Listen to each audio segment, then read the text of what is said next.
비행기 창밖으로 평양의 불빛이 점점 작아졌다. 나는 손바닥에 땀이 배는 것을 느끼며 무릎 위에 놓인 두 손을 꼭 쥐었다. 23, 평생 평양을 벗어나 본 적 없는 내가 중국으로 간다. 아니, 보내진다는 표현이 맞을 것이다. 동무, 긴장하지 마라. 우리 공화국의 위대함을 알리는 영광스러운 임무다. 옆자리의 김숙혜 지배인이 낮은 목소리로 말했다. 그녀는 이미 2번의 파견 경험이 있는 베테랑이었다. 40 중반의 나이에도 여전히 단정한 용모를 유지하고 있었고 무엇보다 당에 대한 충성심에 투철했다. 우리 12명을 이끌 책임자였다. 예, 지배인 동무. 나는 고개를 숙여 대답했다. 하지만 가슴속 긴장은 가라앉지 않았다. 어머니의 마지막 당부가 귓가에 맴돌았다. 미란아, 꼭 살아서 돌아와야 한다. 내가 벌어오는 돈으로 내 동생이 대학에 갈 수 있단다. 평양예술대학 성악과를 졸업한 나는 본래 예술단 배치를 기대했었다. 하지만 아버지가 작년에 교통사고로 돌아가신 후 집안 형편은 급격히 어려워졌다. 고등중학교 5학년인 동생 미선이의 대학 진학을 위해서는 돈이 필요했다. 그래서 나는 자원했다. 해외 파견 식당 종업원으로 2년 730일을 채우고 돌아오면 동생의 미래가 보장된다. 그리고 우리 가족도 당에서 인정받는 모범 가정이 될 수 있다. 심양역 근처의 평양과는 생각보다 큰 규모였다. 3층 건물의 1, 2층을 모두 사용하는 식당이었다. 1층은 일반 손님들을 위한 공간이었고 2층은 VIP룸으로 구성되어 있었다. 여기서 제일 중요한 건 할당량이다. 첫날 저녁 김 지배인은 우리를 작은 회의실에 모아놓고 말했다. 매달 각자 최소 6천 위안의 매출을 올려야 한다. 그것도 팁 제외하고 말이다. 할당량을 채우지 못하면 평가에 영향을 미친다. 알겠나? 예. 우리는 일제히 대답했다. 6천 위안. 하나로 약 100만 원이 넘는 금액이었다. 하지만 그중 우리 손에 쥐어지는 것은 극히 일부였다. 대부분은 국가로 송금되었다. 내게 배정된 자리는 1층 홀이었다. 나보다 먼저 온 선배 언니들은 2층 VIP룸이나 특별 고객 전담을 맡았다. 신참은 1층에서 시작하는 것이 규칙이었다. 평양냉면 한 그릇이요. 첫 손님은 중국인 중년 남성이었다. 유창한 중국어로 주문을 받아야 했지만 나는 아직 서툴렀다. 평양. 냉면. 이거. 나는 더듬거리며 손가락으로 메뉴판을 가리켰다. 손님은 웃으며 고개를 끄덕였다. 주방에 주문을 넣고 나는 부엌에서 냉면이 나오기를 기다렸다. 스테인리스 그릇에 담긴 평양냉면. 깔끔하게 썬 무채와 오이, 삶은 달걀 반쪽, 그리고 얇게 저민 고기가 올라간 모습은 평양에서 먹던 그것과 똑같았다. 하지만 무게가 달랐다. 이 한 그릇에 38위안. 한화로 약 7,000원. 평양에서 우리 가족이 한 달 식비로 쓰는 돈이었다. 한 달이 지나자 나도 어느 정도 일에 적응했다. 중국어 실력도 늘었고 손님 응대도 익숙해졌다. 하지만 가장 놀라운 건 손님들의 다양함이었다. 중국인 사업가들, 한국에서 온 관광객들, 북한에 관심 많은 외국인들, 그리고 조선족 동포들. 이 모든 사람이 평양관을 찾았다. 특히 한국 손님들은 충격적이었다. 같은 말을 쓰면서도 억양이 달랐고 옷차림도 화려했다. 그들은 자유롭게 웃고 떠들고 스마트폰으로 무엇이든 검색했다. 어느 날 한 한국인 할머니가 내게 물었다. 아가씨, 고향이 그립지 않아요? 조국은 언제나 마음속에 있습니다. 교육받은 대로 대답했다. 하지만 할머니의 눈빛은 슬펐다. 우리도 북에 가족이 있었는데. 이상가족이지. 아가씨 같은 젊은이들이 자유롭게 살았으면 좋겠어. 그 말이 며칠 동안 머릿속을 맴돌았다. 자유. 그게 정확히 무슨 의미일까? 그러던 중 기숙사에서 몰래 한국 드라마를 보는 언니들을 발견했다. 미란아, 너도 볼래? 경희 언니가 속삭였다. 안 돼요. 적발되면 큰일 나요. 아무도 모르게 조심하면 돼. 너도 궁금하지 않아? 남쪽 사람들이 어떻게 사는지. 호기심이 이겼다. 나는 작은 화면 앞에 앉았다. 그리고 충격받았다. 드라마 속 사람들은 자유롭게 직업을 선택하고 사랑하고 여행했다. 평범한 대학생도 스마트폰을 가지고 있었고 카페에서 자유롭게 친구들을 만났다. 저건 과장된 거죠? 아니야. 내가 손님들한테 들어보니까 진짜래. 나만은 저렇게 산대. 그날 밤 잠을 이루지 못했다.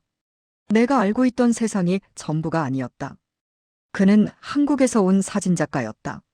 30 중반쯤 되어 보이는 남성으로 혼자서 자주 식당을 찾았다. 항상 구석 테이블에 앉아 평양냉면을 주문하고 노트에 무언가를 적곤 했다. 냉면 나왔습니다. 감사합니다. 그는 공손하게 인사했다. 다른 손님들처럼 호기심 어린 눈빛으로 우리를 쳐다보지 않았다. 그저 조용히 식사를 하고 계산을 하고 떠났다. 그런 그가 한 달 넘게 일주일에 두세 번씩 식당을 찾았다. 저 손님, 왜 자꾸 오는 걸까? 같은 홀 담당인 경희 언니가 속삭였다. 글쎄요. 냉면이 맛있어서 그런 거 아닐까요? 조심해. 우리를 감시하는 사람일 수도 있어.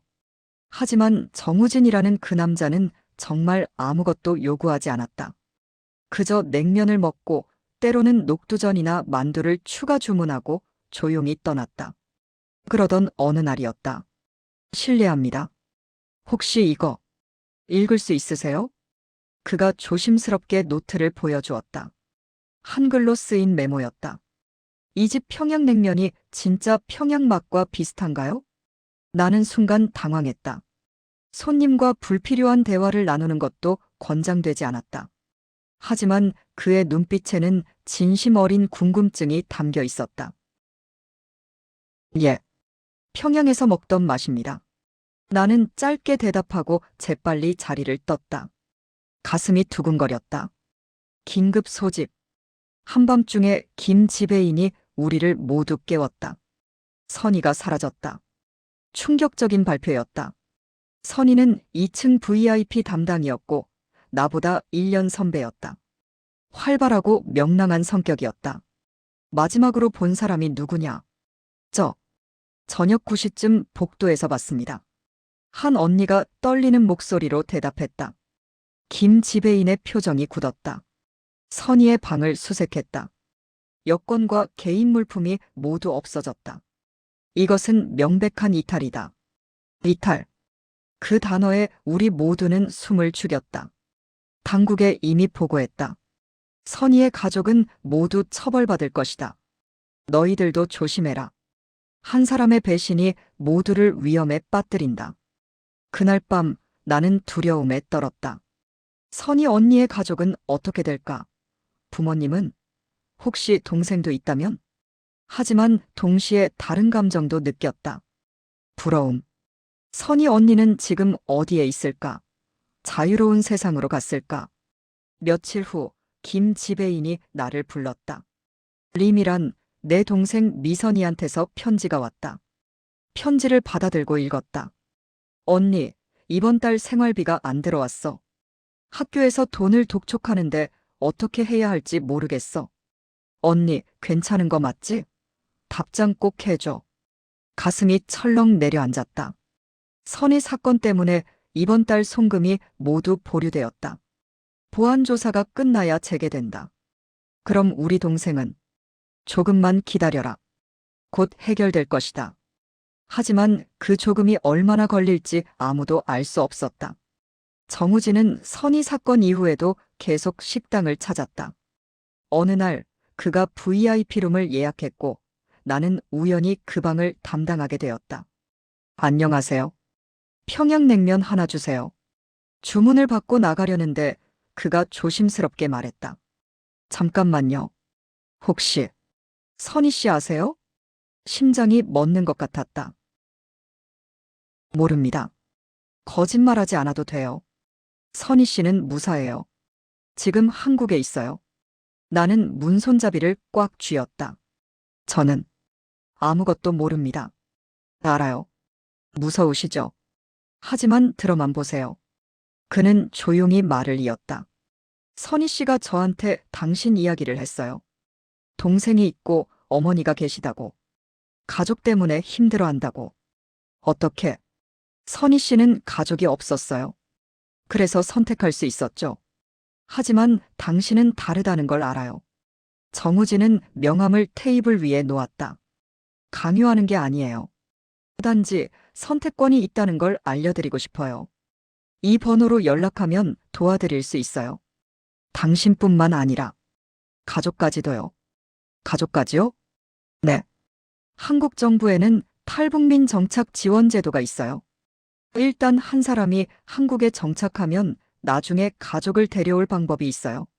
쉽지는 않지만 불가능하지도 않아요.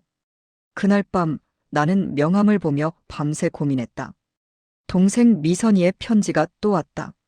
언니, 선생님이 나보고 음악을 포기하래. 학비를 못 내면 계속 다닐 수 없대. 언니, 나 어떻게 해? 언니 없이는 아무것도 할 수 없어. 눈물이 났다. 내가 여기 있는 이유가 무엇인가? 동생의 미래를 위해서였다. 하지만 이 시스템은 정말 우리를 위한 것인가? 다음 날 나는 정우진에게 쪽지를 건넸다. 더 자세히 알고 싶어요. 하지만 위험하지 않은 방법으로요. 며칠 후 그가 다시 왔고 이번에는 USB를 건넸다. 조심해서 보세요. 혼자 있을 때만요. 기숙사 화장실에서 몰래 노트북으로 USB를 열었다. 거기에는 한국의 모습이 담긴 동영상들이 있었다. 탈북민들의 인터뷰였다. 처음에는 너무 무서웠어요. 하지만 지금은 후회하지 않아요. 여기서 제가 원하는 걸 할 수 있어요. 제 아들이 이제 대학생이에요. 북에 있었다면 불가능했을 거예요. 힘들었지만 자유가 이런 거구나 느꼈어요. 제 인생을 제가 선택할 수 있다는 게. 그리고 마지막 동영상에 선희 언니가 나왔다. 미란아, 나야. 나 여기 잘 있어. 처음에는 정말 무서웠어. 가족 생각에 밤마다 울었어. 하지만 지금은 알아. 이게 옳은 선택이었다는 걸. 너도 올 수 있어. 그리고 나중에 우리 함께 가족들을 데려올 수 있어. 믿어줘. 나는 USB를 꺼내 손에 쥐고 한참을 울었다. 결정을 내리기까지 3주가 걸렸다. 그 3주 동안 나는 모든 것을 고민했다. 북에 남아있는 어머니와 동생. 하지만 이 시스템에서 그들의 미래가 정말 보장될까? 선희 언니의 가족이 처벌받았다는 소문을 들었다. 하지만 동시에 이런 생각도 들었다. 내가 여기 남아서 평생 충성해도 우리 가족의 삶이 나아질까? 어느 날 또 편지가 왔다. 언니, 나 학교 그만둬야 할 것 같아. 괜찮아. 언니 때문이 아니야. 그냥 우리 형편이 원래 이래. 언니는 건강하게만 있어줘. 그것만으로도 충분해. 그 편지를 읽고 나는 결심했다. 이대로는 안 된다. 뭔가 바꿔야 한다. 정우진을 만났다. 도와주세요. 저 가고 싶어요. 확실해요? 돌이킬 수 없어요. 알아요. 하지만 이대로는 우리 가족의 미래가 없어요. 제가 먼저 가서 나중에 가족을 꼭 데려올게요. 계획은 치밀했다. 정우진은 탈북을 돕는 네트워크와 연결되어 있었다. 일주일 후 화요일 시장 조사를 핑계로 외출 허가를 받으세요. 그리고 지정된 장소에서 우리 사람을 만나요. 지배인이 의심하면 어떡하죠? 다른 언니 2명과 함께 가는 걸로 신청하세요. 그럼 덜 의심받아요. 그 일주일은 지옥 같았다. 매 순간 들킬까봐 두려웠다. 하지만 동시에 희망도 느꼈다. 화요일이 왔다. 경희 언니와 은주 언니와 함께 시장조사 명목으로 외출했다. 미란아, 너 요즘 이상해. 무슨 일 있어? 경희 언니가 물었다. 아니에요, 언니. 그냥 동생 생각이 나서요. 시장을 돌다가 화장실에 간다는 핑계로 자리를 벗어났다. 지정된 골목에 검은색 차가 기다리고 있었다. 리미란 씨. 예. 빨리 타세요. 차에 올라탄 순간 뒤돌아볼 수 없다는 것을 알았다. 심장이 터질 것 같았다. 차는 빠르게 달렸다. 중국의 시골길을 지나 산길을 올랐다. 그리고 어느 작은 집에 도착했다. 여기서 며칠 숨어 있어야 해요. 북한 당국이 수색에 나설 거예요. 정우진이 말했다. 제 가족은 괜찮을까요? 처음에는 조사받을 거예요. 하지만 당신이 성공적으로 한국에 도착하면 그때부터 가족 구출 작전을 시작할 수 있어요. 시간이 걸리겠지만 방법이 있어요. 3개월간의 여정 끝에 나는 한국 땅을 밟았다. 인천공항이 아니라 정부에서 운영하는 보호시설이었다. 리미란 씨, 대한민국에 오신 것을 환영합니다. 담당 공무원이 말했다. 이제부터 조사와 교육 과정을 거치게 됩니다. 힘들겠지만 여기서 새로운 삶을 시작할 수 있어요. 하나원에서의 3개월은 혼란스러웠다. 새로운 언어남한 말투, 새로운 문화, 새로운 시스템. 모든 게 낯설었다. 하지만 동시에 자유를 느꼈다. 아침에 일어나 내가 원하는 것을 할 수 있다는 것. 감시받지 않는다는 것. 내 생각을 자유롭게 말할 수 있다는 것. 선희 언니를 다시 만났다. 미란아. 우리는 얼싸안고 울었다. 언니, 제 가족을 어떻게 하면 데려올 수 있어요? 일단 내가 정착해야 해. 직장을 구하고 안정을 찾고 그 다음에 정부에 가족 구출을 신청하는 거야. 쉽지 않아. 몇 년 걸릴 수도 있어. 하지만 불가능하지 않아. 나는 고개를 끄덕였다. 한국에 온 지 2년이 지났다. 나는 서울의 한 냉면 전문점에서 일하고 있다. 아이러니하게도 여기서도 평양냉면을 만든다. 하지만 무게가 다르다. 심양에서 만들던 평양냉면은 의무였고 감시였고 두려움이었다. 하지만 여기서 만드는 평양냉면은 선택이고 자유고 희망이다. 저녁 시간 정우진이 가게를 찾았다. 냉면 맛있게 잘 만드시네요. 선생님 덕분에 여기까지 왔어요. 아니에요. 당신의 용기 덕분이에요. 그는 봉투를 하나 건넸다. 이게 뭐예요? 좋은 소식이에요. 중국에 있는 브로커가 연락이 왔어요. 당신 어머니와 동생이 북한을 벗어났대요. 지금 중국에서 대기 중이에요. 손이 떨렸다. 봉투가 바닥에 떨어졌다. 정말요? 정말이에요? 네. 한 달 안에 한국에 올 수 있을 거예요. 나는 그 자리에서 주저앉아 울었다. 2년간의 기다림. 매일 밤 가족 걱정에 잠 못 이루던 날들. 그 모든 것이 끝났다. 6개월 후. 언니. 인천공항에서 동생 미선이를 다시 만났다. 우리는 얼싸안고 한참을 울었다. 어머니도 함께였다. 미란아, 정말. 내가 살아있어서. 어머니는 말을 잇지 못하고 울었다. 우리는 정부 지원으로 작은 아파트를 얻었다. 미선이는 검정고시를 준비하고 있고 어머니는 천천히 한국 생활에 적응하고 있다. 어느 일요일 오후 나는 가족을 위해 평양냉면을 만들었다. 재료를 구하기 쉽지 않았지만 최대한 평양 맛에 가깝게 만들었다. 자, 먹어봐. 동생이 한 젓가락 먹고 눈물을 흘렸다. 언니, 이 맛. 아버지가 만들어주시던 맛이야. 우리는 식탁에 둘러앉아 냉면을 먹으며 울고 웃었다. 평양냉면 한 그릇. 심양에서는 그것이 생존이었고 무게였고 족쇄였다. 하지만 이제 그것은 희망이고 자유이고 우리 가족이 함께할 수 있다는 증거다. 언니, 후회 안 해? 미선이가 물었다. 나는 창밖을 바라봤다. 서울의 야경이 반짝이고 있었다. 자유롭게 빛나는 불빛들. 아니, 전혀. 이게 우리가 선택한 삶이야. 그리고 이제 우리는 우리가 원하는 미래를 만들 수 있어. 다음 주 미선이는 음악학원 오디션을 본다. 어머니는 복지관에서 한국어를 배우기 시작했다. 나는 요리학원에 등록했다. 우리는 모두 새로운 꿈을 꾸기 시작했다. 그리고 그 모든 것의 시작은 심양의 평양관에서 매일 날랐던 평양냉면 한 그릇이었다. 그 무게를 견뎌냈기에 우리는 지금 여기 있다. 다음 편이 궁금하다면 구독 눌러주세요.